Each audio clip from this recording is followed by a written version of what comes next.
कभी मुझको हंसाए कभी मुझको रुलाए, मुझे कितना सताती है।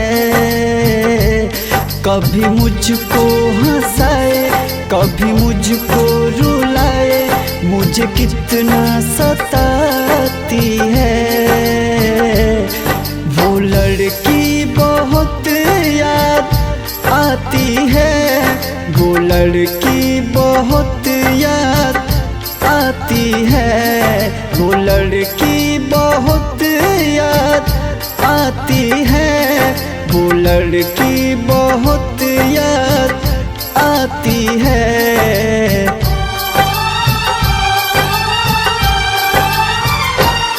मेरे सपनों में आए, मेरे दिल को चुराए, मुझे कितना सताता है।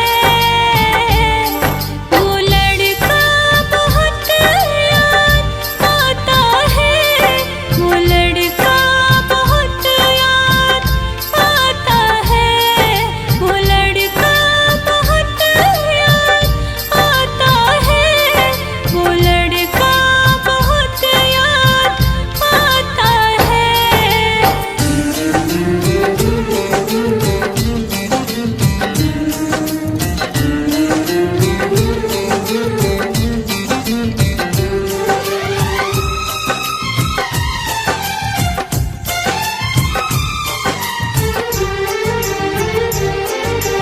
देखा उसे जब पहली बार, बन गया दीवाना मैं यार। करके अनजाना इकरार, ले गई दिल का चैन करार। देखा उसे जब पहली बार, बन गया दीवाना मैं यार। करके अनजाना इकरार, ले गई दिल का चैन करार। थोड़ी सी घबराई थी, थोड़ी सी शर्माई थी, कितना प्यारा मुखड़ा है, ये तो चांद का टुकड़ा है।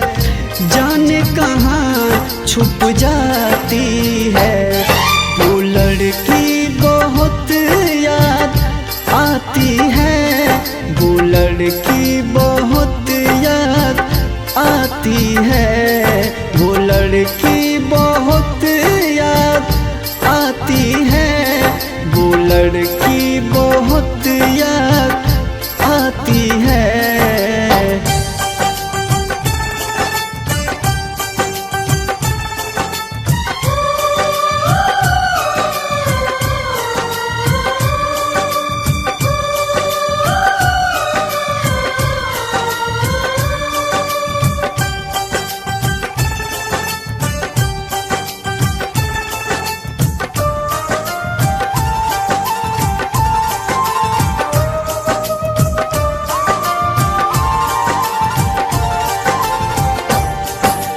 मैं तो उस पे मरती हूँ, दुनिया से नहीं डरती हूँ, नाम से उसके संवरती हूँ, पल पल आहें भरती हूँ।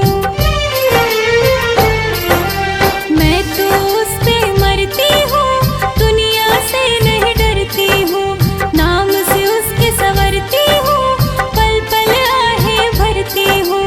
माना कि मजबूरी है, चाहत अभी अधूरी है, बस कुछ दिन की दूरी है, मिलना बहुत जरूरी है। क्या क्या दर्द जगाता है, वो लड़का बहुत याद आता है, वो लड़का बहुत याद आता है, वो लड़का बहुत याद आता है, वो लड़का बहुत याद आता है।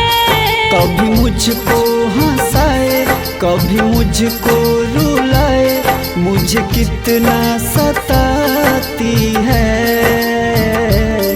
वो लड़की बहुत याद